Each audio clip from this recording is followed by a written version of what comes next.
international picture? I mean, certainly I would say that we're seeing international education and particularly international students be politicized in a way that they haven't really before been. I mean, yes, there was the travel ban during the Trump administration. Yes, occasionally I would, go to states where there would be debates, or are those foreign students taking the spots of American kids? But international students, as you say, were something that the colleges put out press releases touting.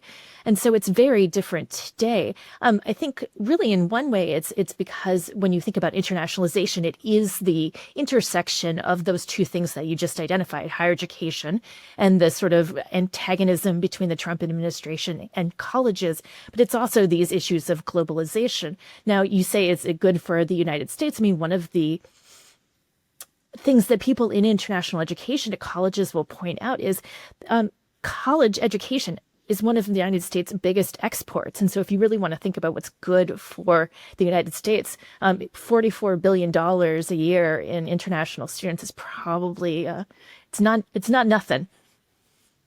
Yeah. So Karin, it's interesting because, everybody keeps saying, well, they're just going to go somewhere else, right? These international students will go to other countries.